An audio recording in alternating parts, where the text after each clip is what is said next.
Hello all, welcome back to our channel. So in this video we will discuss about the theory explanation of financial management unit number 1.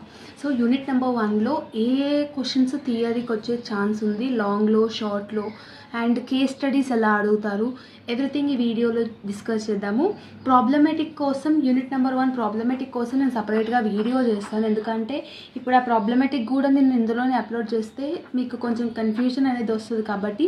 So first యూనిట్లకి as I have already said 100% 99.9% one theory అయితే కంపల్సరీగా వస్తుంది.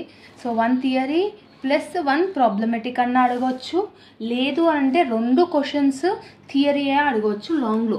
So theory అనేది కామన్గా ఉంది కాబట్టి so ఎవరైతే problematic నేర్చుకోవద్దు అని అనుకుంటున్నారో వాళ్ళు ఈ యూనిట్లో ఉన్న ప్రాబ్లమెటిక్ని స్కిప్ చేయొచ్చు.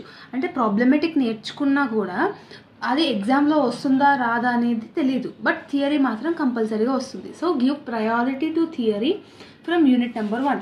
సో యూనిట్ నెంబర్ 1లో ఇంపార్టెంట్ క్వశ్చన్స్ వీడియోలో ఆల్రెడీ చెప్పాను ఏమేమి ఇంపార్టెంట్ క్వశ్చన్స్ వస్తాయనేసి. సో ఆ ఇంపార్టెంట్ క్వశ్చన్స్నే నేను ఈ వీడియోలో ఎక్స్ప్లెయిన్ చేయడం జరుగుతుంది.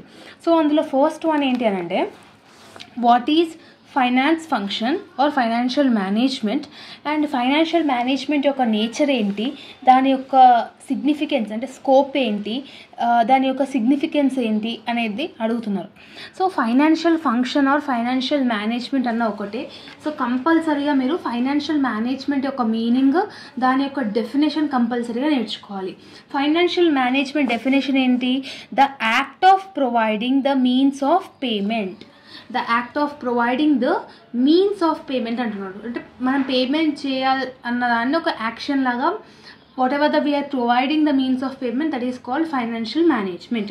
So financial management or financial function is the main primary function among all of the business functions. Every firm requires finance for developing and expanding its business. Finance can be raised from different sources. Finance functions must be appropriate, such as funds can be properly utilized and repaid in time. అంటే ఇక్కడ financial management అంటే ఏంటంటే, ఒక ఆర్గనైజేషన్లో ఒక బిజినెస్లో కంపల్సరీగా finance అనేది ఇంపార్టెంట్. మనీ లేకపోతే ఒక బిజినెస్ అనేది రన్ అవ్వదు. సో ఒక బిజినెస్లోకి ఫైనాన్స్ అనేది కీ రోల్ అనేది పాటిస్తుంది. ఒక బిజినెస్లోకి ఫైనాన్స్ని ఎలా తీసుకుంటున్నామో దాన్ని మనం యూటిలైజ్ చేసుకోవాలి. ఇప్పుడు మనం 1 lakh తీసుకున్నాం అనుకునే, ఆ 1 lakhని ప్రాఫిటబిలిటీ ఎలా రావాలనేది చూసుకోవాలి. అండ్ ఆ 1 lakh ఇచ్చిన వాళ్ళకి ఆన్ టైంలో అంటే రీపేమెంట్ చేసేటట్టుగా ఉండాలి. అట్లా అయితేనే ఒక బిజినెస్ అనేది హెల్దీగా పాజిటివ్ అండ్ ప్రాఫిట్స్లలో ఉంటుంది. అదే ఫైనాన్షియల్ మేనేజ్మెంట్ యొక్క మీనింగ్. ఇంతవరకు నేర్చుకుంటే సరిపోతుంది. మీరు ఇది కూడా నేర్చుకుంటే నేర్చుకోవచ్చు. Like financial management mainly deals with the planning and controlling activities of the firm which is related to the ఎట్లాంటివన్నీ నేర్చుకుని బట్ ఇంత సరిపోతుంది. నేచర్ ఆఫ్ ఫైనాన్షియల్ మేనేజ్మెంట్ ఏంటి అని అంటే, ఫైనాన్షియల్ మేనేజ్మెంట్ అనేది ప్రతి ఒక్క బిజినెస్లో అదొక కీ ఎలిమెంట్. చెప్పినా కదా ఇంతకుముందుకు, అదొక మెయిన్ ఇంపార్టెంట్ అనమాట. ఇదేం చేస్తుంది, ఎక్స్పెషల్లీ అడ్మినిస్ట్రేషన్లో జరిగే ఇన్ఫ్లో ఆఫ్ మనీ ఆర్గనైజేషన్. అంటే మన బిజినెస్లో అడ్మినిస్ట్రేషన్ డిపార్ట్మెంట్ ఏదైతే ఉందో, మన క్యాష్ ఎంత లోపలికి వస్తుంది, మన క్యాష్ ఎక్స్పెండిచర్ ఎంత అవుతుంది, అంటే రెవెన్యూ ఎంత వస్తుంది, ఎక్స్పెండిచర్ ఎంత అవుతుంది అనే దాంట్లో ఫైనాన్స్ అనేది చాలా హెల్ప్ఫుల్ అవుతుంది. సో ఇక్కడ ఏం చెప్తున్నాడు, finance as a term can be explained as administration of flow of money from organization. అంటే మన ఆర్గనైజేషన్లో మనీ అనేది ఇన్ఫ్లో అవుతుందా, అవుట్ఫ్లో అవుతుందా, అంటే వస్తుందా పోతుందా, ఒకవేళ వస్తే ఎంత వస్తుంది, పోతే ఎంత పోతుంది. ఓకే, సో ఈ ఫైనాన్షియల్ మేనేజ్మెంట్ అనేది బిజినెస్లో చాలా useful management. Why? Because business అనేది స్మూత్గా రన్ అవుతుంది. ఇప్పుడు మనకి 100 రూపీస్ వస్తుంది అనుకోండి బిజినెస్లో, బట్ ఖర్చు మాత్రం 200 రూపీస్ అవుతుంది. సో 100 రూపీస్ లాసే కదా మనకి. సో అట్లాంటివన్నీ తెలిపేది ఫైనాన్షియల్ మేనేజ్మెంట్. సో మనకి ఎంత ఇన్ఫ్లో ఎంత అవుట్ఫ్లో వస్తుందని తెలిస్తేనే కదా మనం జాగ్రత్త పడతాము. సో అందుకనే ఇది చాలా ఇంపార్టెంట్. ఓకేనా. Next, significance of financial management. Significance of financial management దేనికి ఇది యూస్ఫుల్ అవుతుంది అంటే, it helps in financial planning. అంటే ఇప్పుడు మన ఖర్చు ఇంత వస్తుంది, అది ఖర్చు 1 lakh వస్తుంది. ఓకేనా, దాన్ని ఎలా తగ్గించుకోవాలి ఒక ప్లానింగ్ చెప్తుంది మనకి. ఒక ప్రమోటింగ్ ఆఫ్ ఎ ఫర్మ్, ఒక ఫర్మ్ని ఎలా ప్లాన్ చేసుకోవాలి, టెక్నిక్స్ చెప్తుంది అనమాట.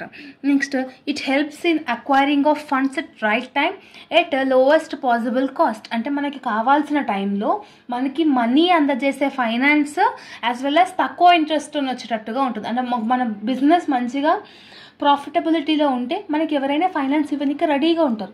అదే మన బిజినెస్ లాస్లలో ఉన్నప్పుడు ఎవరు మనకి ఫైనాన్స్ ఇస్తారు? ఇవ్వరు కదా. సో అట్లాంటప్పుడు కూడా ఇది హెల్ప్ఫుల్ చేస్తుంది. Next it helps in optimum utilization of allocation of fund. అంటే మనకి ఫండ్స్ ఏవైతే వచ్చినాయో పబ్లిక్ నుంచి కానీ, క్రెడిటార్స్ గురించి కానీ, షేర్ హోల్డర్స్ నుంచి కానీ, ఆ ఫండ్స్ని మనము కరెక్ట్గా అలొకేట్ చేస్తున్నామా, కరెక్ట్గా యూటిలైజ్ చేసుకునేటట్టుగా ఈ ఫైనాన్షియల్ మేనేజ్మెంట్ అనేది యూస్ఫుల్ అవుతుంది. అంటే ఇంకొకటి డెసిషన్ మేకింగ్లో యూస్ఫుల్ అవుతుంది. Next it helps in increasing the wealth of the investors as well as the nation. మన ప్రాఫిట్ వస్తే మన బిజినెస్లో ఉన్న పర్సన్స్కి హెల్ప్ఫుల్ అవుతుంది, యాజ్ వెల్ యాజ్ నేషన్కి కూడా హెల్ప్ఫుల్ అవుతుంది. నేషన్కి ఎలా హెల్ప్ఫుల్ అవుతుంది అంటే మనకి ఎంత ఎక్కువ ప్రాఫిట్ వస్తే అంత ఎక్కువ ట్యాక్స్ కడతాం. అంత ట్యాక్స్ కట్టినప్పుడు ఆ ట్యాక్స్ మన గవర్నమెంట్ ఏం చేస్తుంది? డెవలపింగ్ కోసం యూజ్ చేస్తుంది. సో అట్లా both of them will get benefited. Next one it helps in increasing the profitability of a firm through financial controls. అంటే ప్రాఫిట్స్ని తెచ్చేటట్టుగా ఉంటుందని చెప్తున్నారు. So this is the significance of financial management. Next, scope of financial management. ఇందులో scope of financial management ఇది దాని యొక్క goal ఏం చేస్తుంది, స్కోప్ ఏముంటుంది ఫైనాన్షియల్ మేనేజ్మెంట్ అంటే first one evaluation of financial needs. Evaluation of financial needs అంటే ఇప్పుడు మన ఒక ప్రజెంట్ ఉన్న ఆర్గనైజేషన్లో మనకు ఒక అవసరం ఉంది. ఆ అవసరము లాంగ్ టర్మ్కి యూజ్ అవుతుందా, షార్ట్ టర్మ్కి యూజ్ అవుతుందా? ఓకేనా. ఇప్పుడు మనకు ఒక ఆర్గనైజేషన్లో ఒక థింగ్ మనకి ఇప్పుడు కావాలి.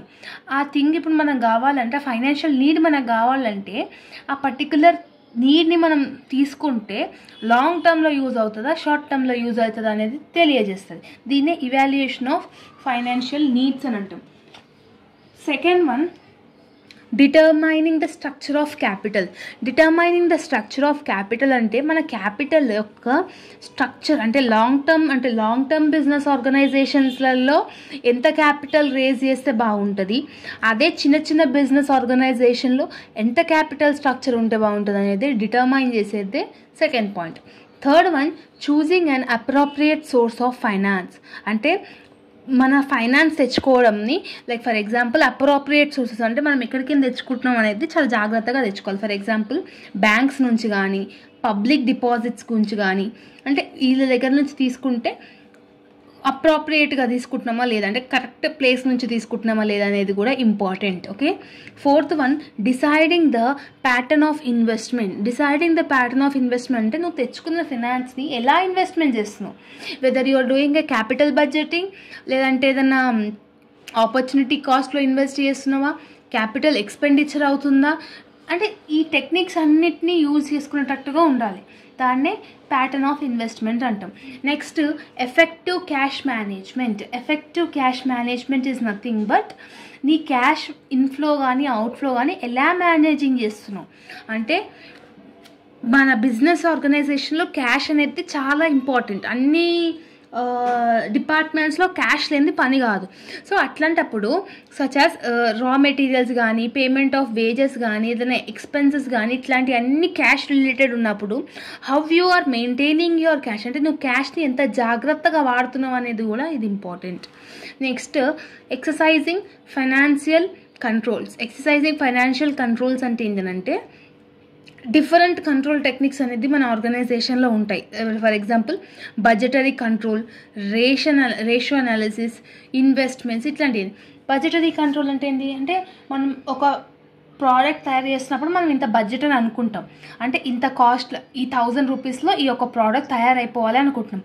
ఆ 1000 రూపీస్లో మనం ఆ ప్రోడక్ట్ని తయారు చేస్తున్నామా లేదా అనేది బడ్జెటరీ కంట్రోల్. సో ఇట్లా ఫైనాన్షియల్ని మనం కంట్రోల్ చేస్తున్నామా లేదా అనేది ఇంపార్టెంట్. సో ఇట్లా ఒక 5 to 6 పాయింట్స్ గుర్తుపెట్టుకుంటే సరిపోతుంది. More than enough. ఇది చాలా important question. Next important question వచ్చేసి ఇది, what do you mean by financial decision explain the major financial decision. అంటే మన ఫైనాన్షియల్ డెసిషన్స్ అంటే ఏంటి అంటే మన యొక్క ఫైనాన్స్ తెచ్చుకున్నాక ఇప్పుడు ఒక పర్సన్ దగ్గర నేను 1 lakh తెచ్చుకున్న ఒక ఆర్గనైజేషన్లో ఆ 1 lakh నేను ఎలా ఖర్చు పెడుతున్నా. Okay, so in order to maximize the shareholders wealth అంటే ఏంటి, నేను మనీ ఇన్వెస్ట్మెంట్ చేస్తాను ఈ ఆర్గనైజేషన్లో. నీ పని ఏంటి, ఆ ఆర్గనైజేషన్ని మంచిగా డెవలప్ చేసి నాకు ఎక్కువ ప్రాఫిట్ని ఇవ్వడానికి. సో అట్లాంటప్పుడు ఫైనాన్షియల్ డెసిషన్స్ అనేది కీ రోల్ మెయింటైన్ చేస్తుంది.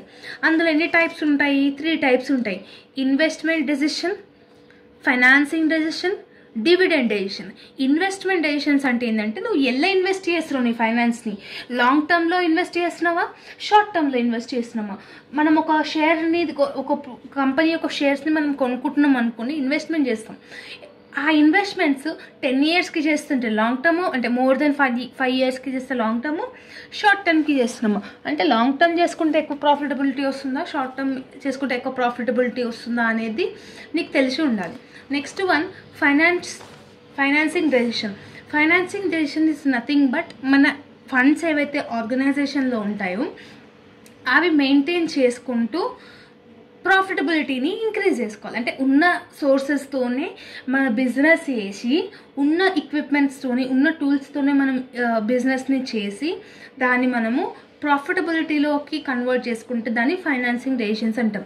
థర్డ్ వన్ వచ్చేసి డివిడెండ్ డెసిషన్స్ అనేది ఫైనాన్షియల్ మేనేజర్ ఎవరైతే ఉంటారో ఆర్గనైజేషన్లో వాళ్ళు తీసుకుంటారు. వీళ్ళు ఏం చేస్తారు అంటే ప్రాఫిట్ ఏదైతే వచ్చిందో ఆర్గనైజేషన్కి అది షేర్ హోల్డర్స్కి ఎలా పంచాలి. ఓకేనా, so dividends is nothing but where shareholders will get the amount of profit, we will call it as a dividend. So ఆ డివిడెండ్ని స్టాక్ డివిడెంట్ చేస్తావా, క్యాష్ లాగా చేస్తావా అనేదే ఈ డివిడెండ్ డెసిషన్స్లో ఫైనాన్షియల్ మేనేజర్ అనే పర్సన్ తీసుకుంటారు అనమాట. ఇది సెకండ్ ఇంపార్టెంట్ క్వశ్చన్. జస్ట్ మీరు సైడ్ హెడింగ్స్ గుర్తుపెట్టుకోండి, లోపల matters you can write it. Next important role of financial manager. ఇది కూడా ఇంపార్టెంట్. అంటే ఒక ఫైనాన్షియల్ మేనేజర్ యొక్క రోల్ ఏంటి, ఫైనాన్షియల్ ఫంక్షన్ అంటే ఫైనాన్షియల్ మేనేజ్మెంట్ ఒక డెఫినేషన్ రాయండి. దాని ఫైనాన్షియల్ మేనేజర్ అంటే ఎవరు, a person who is liable to take all the key functions. అంటే ఆ మేనేజర్ అనే పర్సన్ యొక్క రోల్ ఏంటి, తన యొక్క డ్యూటీ ఏంటి, ఆర్గనైజేషన్లో చేసే ఫంక్షన్స్ అన్నీ, రా మెటీరియల్స్ నుంచి కానీ, ఎంప్లాయీస్ కానీ, సేల్స్, పర్చేస్, అన్ని డిపార్ట్మెంట్స్ నుంచి కానీ తనకు ఒక అవగాహన ఉండేటనే మనము ఫైనాన్షియల్ మేనేజర్ అంటాం. ఆయన యొక్క రోల్ ఏంటి, డ్యూటీస్ ఏంటంటే first one finance forecasting and planning. అంటే నీ యొక్క అమౌంట్ నీకు ఈ అమౌంట్ ఇచ్చి నీకు బిజినెస్ డెవలప్ చేయన్నప్పుడు నువ్వు ఎలా ఫోర్కాస్ట్ చేస్తున్నావు, అంటే ప్రిడిక్షన్ ఎలా చేస్తున్నావు, అది ఇంపార్టెంట్. అది ఆయన పని. Next acquisition of funds. అంటే నీ యొక్క వచ్చిన ఫండ్స్ని ఎట్లా నీడ్ నుంచి, అంటే ఎట్లా యూజ్ చేసుకుంటున్నావు, ఎక్కడి నుంచి ఆ ఫండ్స్ తెచ్చుకుంటున్నావు అనేది అక్విజిషన్ ఆఫ్ ఫండ్స్. ఇది కూడా ఫైనాన్షియల్ మేనేజర్ యొక్క రెస్పాన్సిబిలిటీ అనమాట. థర్డ్ వన్ వచ్చేసి ఇన్వెస్ట్మెంట్స్ ఆఫ్ ఫండ్స్. అంటే నీకు వచ్చిన ఫైనాన్స్ ఫండ్స్ ఏదైతే ఉన్నాయో అది నువ్వు ఎలా ఇన్వెస్ట్ చేస్తున్నావు, లాంగ్ టర్మ్గా, షార్ట్ టర్మా, లాంగ్ టర్మ్ వస్తే ఎంత ప్రాఫిట్ వస్తుంది, షార్ట్ టర్మ్ వస్తే ఎంత ప్రాఫిట్ వస్తుంది అనే డెసిషన్స్ని కూడా ఫైనాన్షియల్ మేనేజర్ అంటే తీసుకుంటాడు. నెక్స్ట్ ఫోర్త్ వన్ వచ్చేసి మీకు valuation of decisions is nothing but నీ యొక్క డెసిషన్ ఏదైతే ఉందో అది ఎంత వాల్యుయేట్ చేస్తున్నావు. ఒక ఆర్గనైజేషన్లో ఏ డెసిషన్ తీసుకోవాలన్నా ఫైనాన్షియల్ మేనేజర్ యొక్క టాస్క్ అది. ఆ ఒక డెసిషన్ని నువ్వు ఒక ఆథరైజ్డ్ పొజిషన్ ఉన్నప్పుడు ఆ ఒక డెసిషన్ని నువ్వు ఎంతవరకు కరెక్ట్గా యూటిలైజ్ చేసుకుంటున్నావు అనేది ఫైనాన్షియల్ వాల్యుయేషన్ ఆఫ్ డెసిషన్ అనమాట. ఫిఫ్త్ వన్ వచ్చేసి maintenance proper liquidity is nothing but cash. Maintaining the liquidity అంటే లిక్విడ్ అసెట్స్ ఏంటంటే క్యాష్. ఆ క్యాష్ని మన డైలీ రిక్వైర్మెంట్లో మనం యూజ్ చేసుకుంటున్నామా లేదా, అంటే ఎక్కువ శాతం మనము ప్రాఫిట్స్ అనేది లిక్విడ్ ఫామ్లో ఉండాలి, అంటే క్యాష్ ఫామ్లో ఉండాలి. అలాగైతేనే మన బిజినెస్ యొక్క మంచి థింగ్ అనేది ఉంటుంది అనేది చెప్తుంది అనమాట. Next important question merits and demerits of profit and wealth maximisation. అంటే ప్రాఫిట్ మ్యాక్సిమైజేషన్ అన్న వెల్త్ మ్యాక్సిమైజేషన్ అన్న ఒకటే. దాని యొక్క అడ్వాంటేజెస్ ఏంది, దాని యొక్క డిసడ్వాంటేజెస్ ఏంది. ఓకేనా, సో ప్రాఫిట్ మ్యాక్సిమైజేషన్ యొక్క అడ్వాంటేజెస్ ఏంటి అని అంటే బిజినెస్ ఆర్గనైజేషన్ని ఇంక్రీజ్ చేస్తుంది ఫస్ట్ థింగ్. ఓకేనా. Next alternates to maximize companies profitability.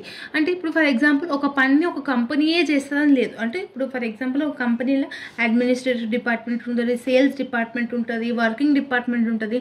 So ఎవరి పనిని వాళ్ళే కరెక్ట్గా చేస్తారు. సో వాళ్ళని తెచ్చి చిల్లబెట్టినా వీళ్ళని చల్లబెట్టినా కూడా మనకి అనుకున్నంత ఏమంటారు అనుకున్నంత అవుట్పుట్ అనేది వీ విల్ నాట్ కమ్ అనమాట, వీ విల్ నాట్ గెట్ అనమాట.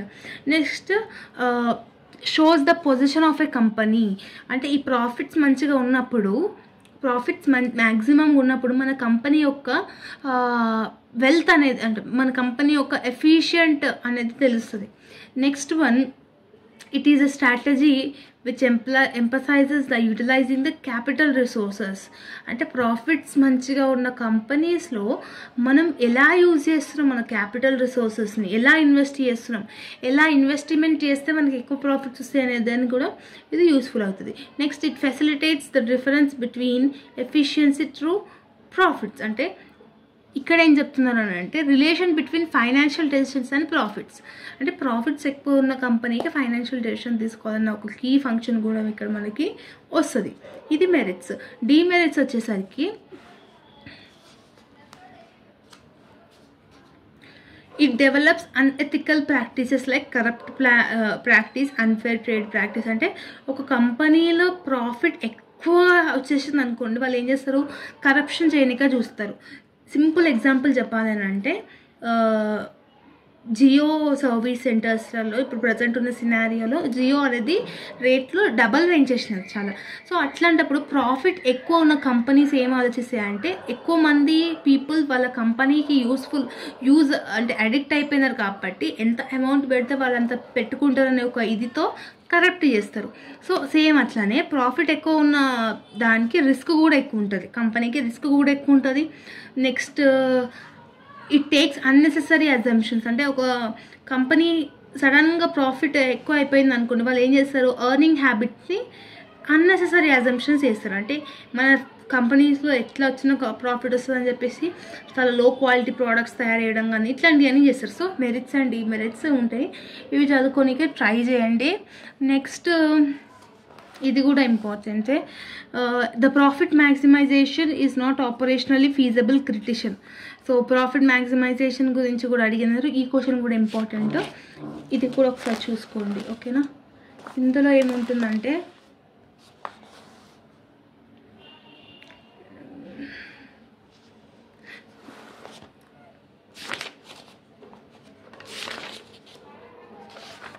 అండ్ నెక్స్ట్ ఇంపార్టెంట్ వచ్చేసరికి మీకు ఏజెన్సీ రిలేషన్షిప్ అండ్ కాస్ట్. ఇది ఇంపార్టెంట్. ఏజెన్సీ రిలేషన్షిప్ ఎట్లా ఉండాలి అంటే, మన ఏజెంట్ ఎవరు, ఇప్పుడు కంపెనీలో ఒక షేర్స్ని ఇన్వెస్ట్ చేసే వాళ్ళని మనం షేర్ హోల్డర్స్ అంటాం. ఓకేనా. ఆ షేర్ హోల్డర్స్కి బాండ్ హోల్డర్స్కి ఎట్లా రిలేషన్ ఉండాలి, మేనేజర్స్కి షేర్ హోల్డర్స్కి ఎలాంటి రిలేషన్షిప్ ఉండాలి అనేది ఈ ఆన్సర్లో మనకు తెలుస్తుంది. అంటే వాళ్ళు ఎలా మెయింటైన్ చేయాలి వాళ్ళ రిలేషన్షిప్, అది ఎంత రిలేషన్షిప్ పాజిటివ్గా మెయింటైన్ చేస్తే అంత ఆర్గనైజేషన్ అనేది డెవలప్ అవుతుంది. సో దాని గురించి ఉంటుంది. సో ఒక్కసారి జస్ట్ క్విక్గా చూసుకోండి, it's will be more than enough. And risk trade off కూడా ఒకసారి చూసుకోండి, not that much important but చూసుకుంటే మంచిదే. ఇది థియరీకి అయితే ఇంత సరిపోతుంది. షార్ట్ క్వశ్చన్స్ వచ్చేసరికి మీకు ప్రాబ్లమెటిక్కి మాత్రం నేను సెపరేట్ వీడియో చేస్తాను, దీని తర్వాత అప్లోడ్ చేస్తాను, అది కూడా చూడండి ప్రాబ్లమెటిక్ కావాలి అనుకున్న వాళ్ళు. ఇక్కడ first question, what is finance function? Finance function is also called as financial management, where it provides an act of providing the meaning of payments అనమాట, మీన్స్ ఆఫ్ పేమెంట్స్. ఇది ఒకటి ఫైనాన్షియల్ ఫంక్షన్స్ ఒకటి. మళ్ళీ scope, ఇదన్నీ మనం లాంగ్లో already చదువుకున్నాం. Objectives. Next agency cost. Agency cost అంటే ఏజెన్సీ యొక్క కాస్ట్ ఎలా ఉంటుంది, వాళ్ళ యొక్క రిలేషన్షిప్ ఎలా ఉంటుంది. రిస్క్ రిటర్న్ ట్రేడ్ ఆఫ్, ఇది కూడా important. Time value of money. ఈ టైం వాల్యూ ఆఫ్ మనీ ఏంటి అని అంటే, మన ఇప్పుడు ప్రజెంట్ ఒక 100 రూపీస్ ఉన్నాయి, ఫ్యూచర్లో దాని యొక్క వాల్యూ ఎంత ఉంటుంది. 100 రూపీస్ మనం ఇన్వెస్ట్ చేస్తే ఆఫ్టర్ 5 years మనకి ఎంత వాల్యూ ఉంటుంది ఆ మనీకి అనేది టైం వాల్యూ. ఫ్యూచర్ వాల్యూ అంటే ఏంటి, ఫ్యూచర్ వాల్యూ ఫర్ ఎగ్జాంపుల్ ఇప్పుడు ఒక పర్సన్కి 200 రూపీస్ ఇచ్చిన, 200 రూపీస్ ఇచ్చి వాడిని ఒక 5 years 10 years వరకు ఉండు, నీకు 5% ఇంట్రెస్ట్ అనేది వస్తుంది. ఒకవేళ 5 years ఉంటాయి. సో 5 years తర్వాత తను ఎంత రిసీవ్ అవుతాడు, 210 రూపీస్ రిసీవ్ అవుతాడు. సో అట్లాంటి దాన్ని ఫ్యూచర్ వాల్యూ అని అంటాం. So next one wealth maximisation.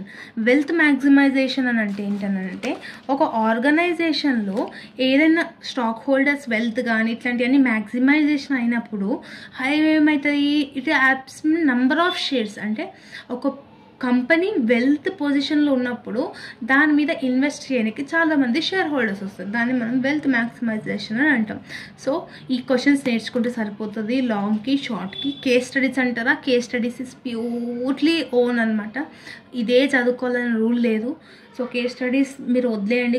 Case studies మీరు ఓన్గా మీకు ఎంత అర్థమైతే ఆ ప్యాసేజ్లో అంతనే చదువుకోండి. కేస్ స్టడీస్కి పర్టికులర్గా ఈ మెటీరియల్లోనే చదువుకోవాలా బయట నుంచి చదువుకోవాలని డిపెండ్స్. అవే మాత్రం వస్తాయంటే చెప్పలేము. So better you concentrate on long questions and 2 marks question. Case studies purely your optional. Okay, మీరు ఎట్లా రాసినా కూడా మన మార్క్స్ అనేది తెస్తారు. ఓకేనా. సో ప్రాబ్లమెటిక్ వీడియో మాత్రం నెక్స్ట్లో అప్లోడ్ చేస్తాను. Stay tuned to our channel and let me know in the comment section if you're having any doubts. Okay, see you in the next video. Bye bye everyone.